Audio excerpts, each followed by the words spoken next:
What I'm telling myself right now is that it doesn't make sense to be anything less than honest with myself. And what honesty is, and what honesty does, it considers as much as possible. It considers the bad, it considers the good, it considers whatever is rising to the surface of your consciousness. Honesty is an acknowledgement of what's there, whether it's convenient for you or inconvenient for you, whether it's positive, whether it's negative. And what you'll find is that if you give yourself permission, if you practice the art of permission, the art of detachment, you can just recognize those honest revelations, or those revelations that I'm saying you need to be honest towards.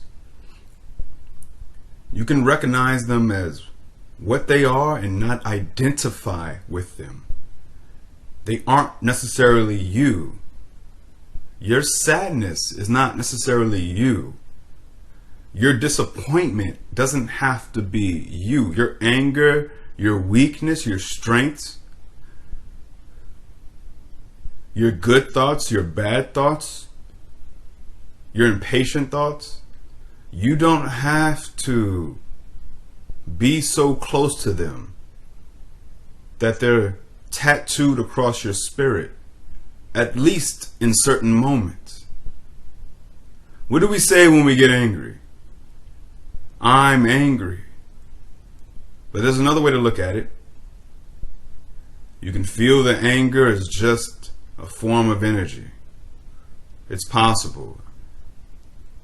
I know that sounds probably implausible to some. And it takes practice. It takes tinkering with your ability to distribute your attention. If you attempt to give your undivided attention to pure observation, because that's really ultimately kind of what it comes down to. If your sole intention is to give your undivided attention to observing the contents of your mind, the sensations of your body, then you will see them rise, you will see them fall, you will see them come, you will see them go. It takes practice, but it can be done. You can become an observer, a pure observer.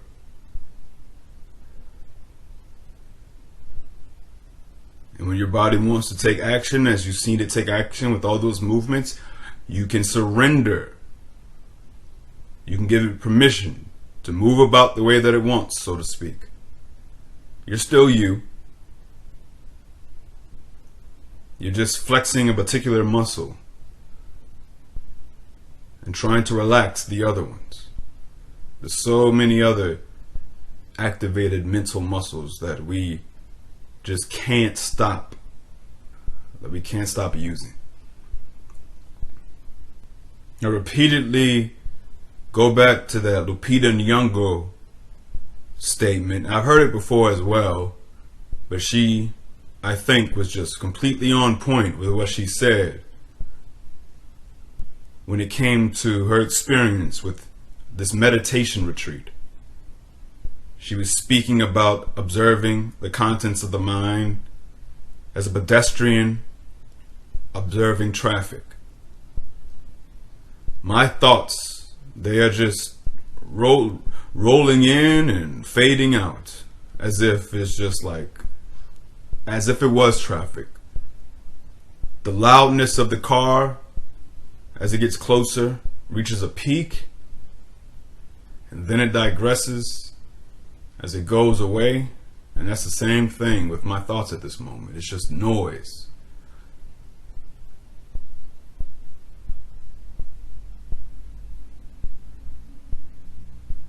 that you observe without judgment,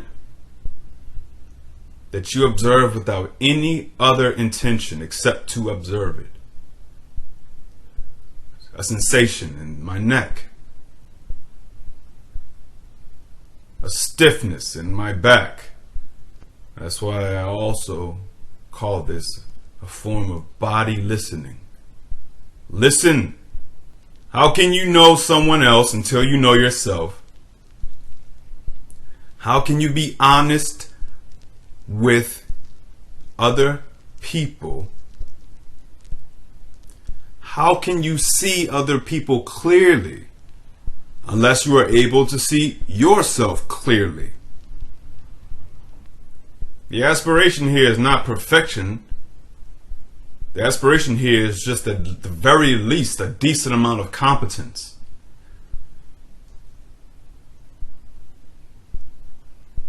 It's only to strengthen that observational muscle, that self-awareness ability.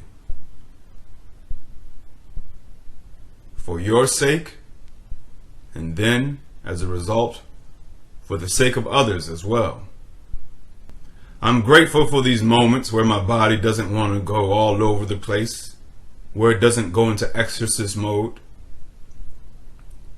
My assumption is that that means that there's at the very least a stability there. And that's nice.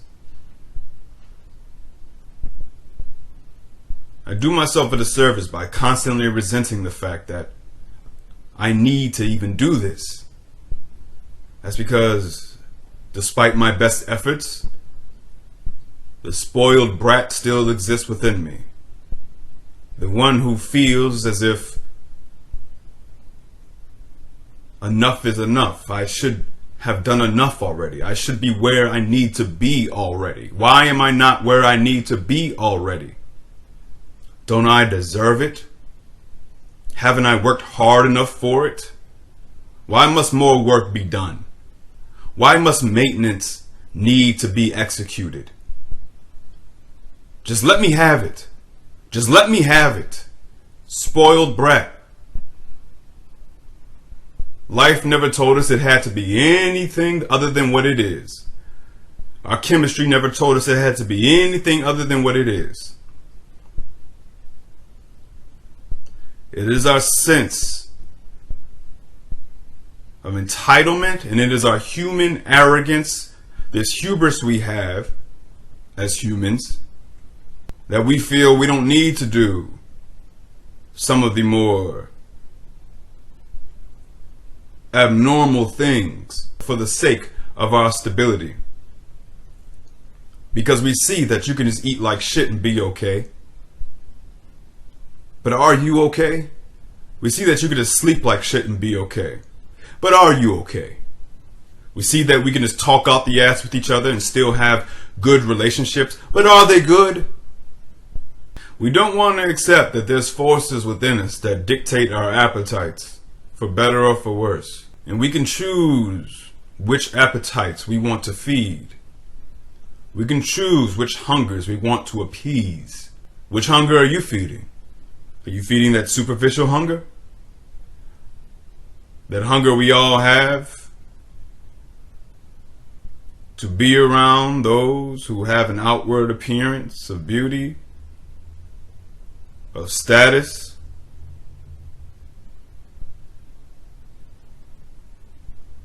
And what's being exchanged there? I suppose the bottom line is, which high do you want? The one that makes you feel as if you are on the frequency of the quote-unquote spiritual? Or the one that's dependent upon you looking a certain way, talking in a way that elevates you in the eyes of others?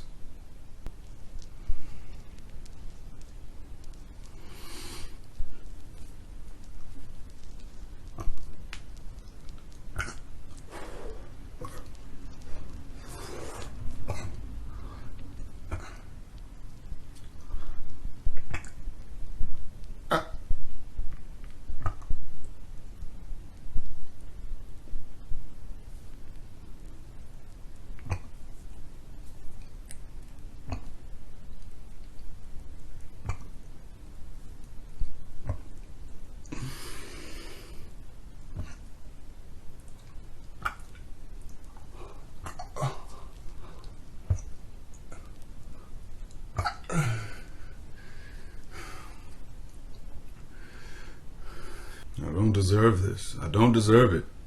I don't feel as if I've earned such an ability. But I do. I really want to contribute. I really, truly want to help. And I always have. And I can't even take credit for that, because it's just rewarding for me to help people. To be an ear, to express what I believe to be honest perceptions. It's not even about being smart, it's just about being honest. All I can do is tell myself what I honestly see. All I can do is tell other people what I honestly see.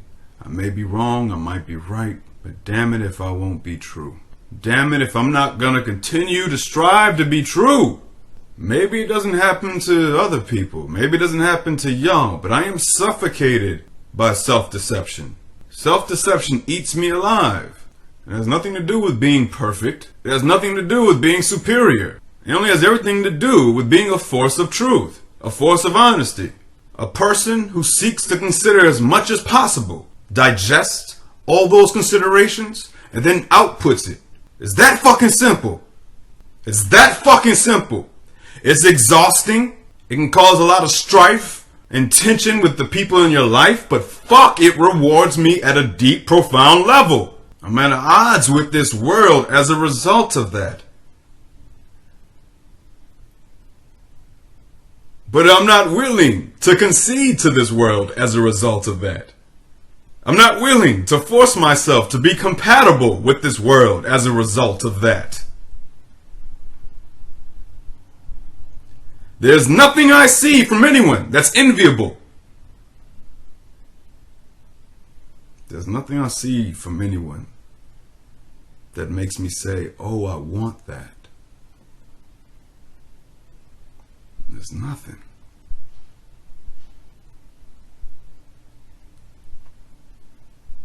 There's fucking nothing. Because the reward I taste from engaging in the practices that I engage in is so fucking fulfilling that it just snuffs out everything else. Which makes me at odds with all that we hold dear. I think that if I didn't have such an unstable, volatile chemistry, and if I wasn't rewarded by doing healthy things and being,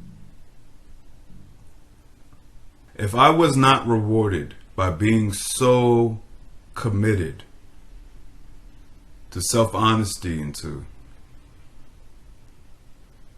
spiritual fulfillment,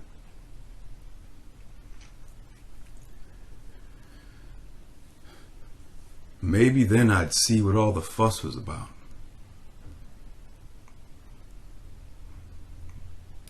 But in every chapter of my life, I've been addicted to something.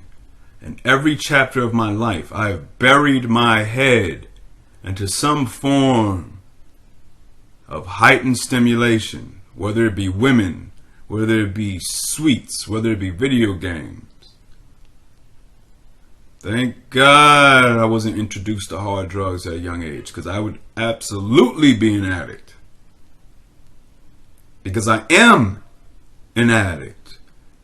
Meaning that anything that gives me a significant reward, my mind, my body then wants that reward despite there being any significant negative consequences as a result of me pursuing that reward. That is an addict. An addict is one who pursues a particular form of stimulation despite that stimulation wreaking havoc upon their life. Now, perhaps I've merely applied my addiction to something more wholesome, something healthier, you could say. But as a result, the consequences of that is that this world looks like shit. People's behavior looks like shit. And I don't hate people for it. I hate that we don't hate our dysfunction. I hate that we don't hate our disharmony.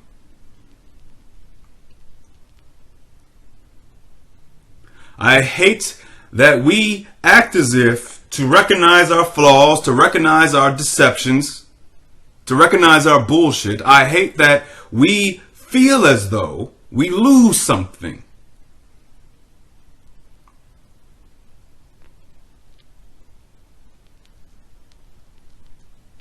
What are you seeing now in our political climate? Double down on your bullshit. Double down.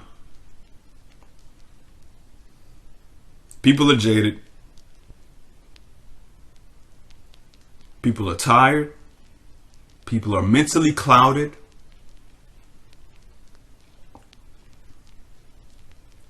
People are looking for love in all the wrong motherfucking places.